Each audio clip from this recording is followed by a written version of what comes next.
Hi guys, I thought you might be interested to see this. This is a PI-Top with a PI4 installed, and I originally started working on it because I was going to use it for ham radio, but frankly you could use it for whatever you want. It's quite a capable little machine. So I'll give you a quick walkthrough.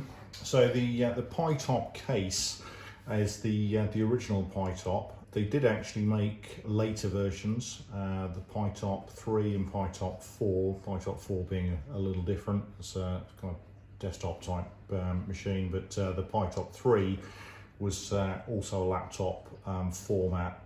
But the PI-Top 3, there's no easy way of accommodating a PI4, whereas in the original PI-Top, it will just about fit in. So let me give you a quick walk through. If I pop the cover open here, okay, what we've got here is our PI-Top hub.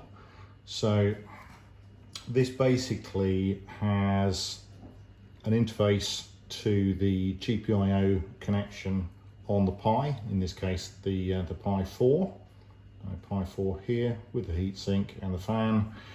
The PI-Top hub effectively interfaces with the battery, which sits below the keyboard.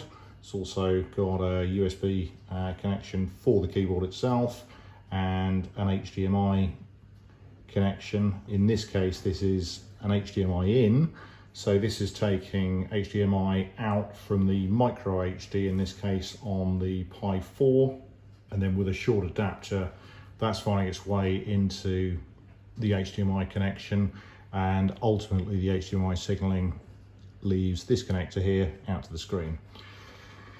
The PI-Top hub has got a bus connection, and that bus connection allows us to connect other peripherals.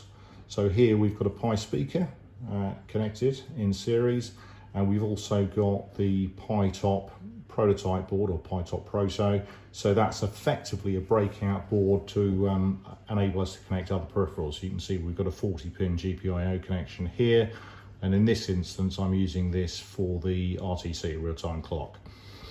And really that's about all there is to it. It's pretty straightforward. Battery life is pretty good, somewhere between 8 and 10 hours typically, depending on what you're using it for at the time.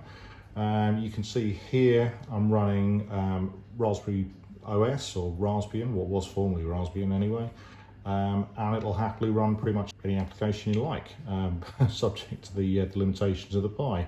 So this is a Pi4 with 4 gigs of RAM on it. It's not actually overclocked. You could get away with overclocking it slightly if you wanted to.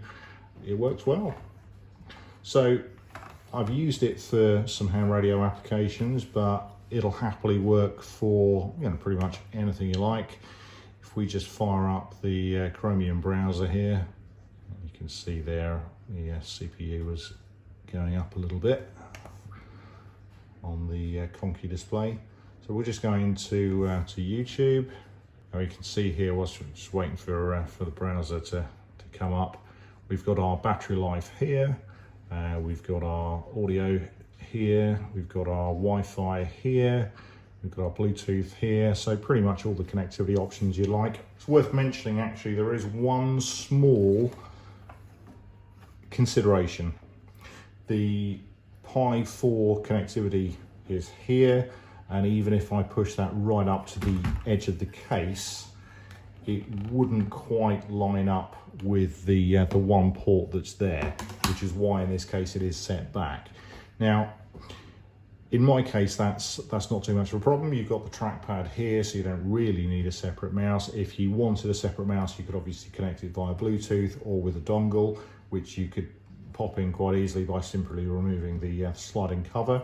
And similarly with anything else, if you want Ethernet connectivity as opposed to Wi-Fi, you can just pop the cable through the hole there, or find a suitable blanking plate and mount a USB connection onto it. Either way, but for my purposes it wasn't really too much of an issue. So let's just pop the cover back on.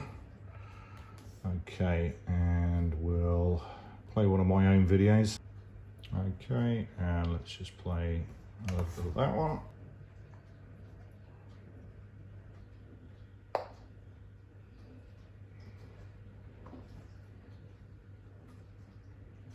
Okay, so in this box, okay, so let's see what we're running this at. Okay, so that's currently at 720p. What I tend to find is 720p is pretty stable. 1080p will work, but you do get the occasional drop frame. But it's still perfectly respectable, to be fair. Uplink and downlink IF connectors there, so obviously going to go on to the okay, so there you go. We've got our there's a PI-Top case with a PI4, 4 gig version in this case, running a bit of YouTube. As I say, most other applications work absolutely fine, and I've had this working with numerous emulators, so it's great for stuff like that, or office applications, whatever you like. Okay, thanks guys, cheers.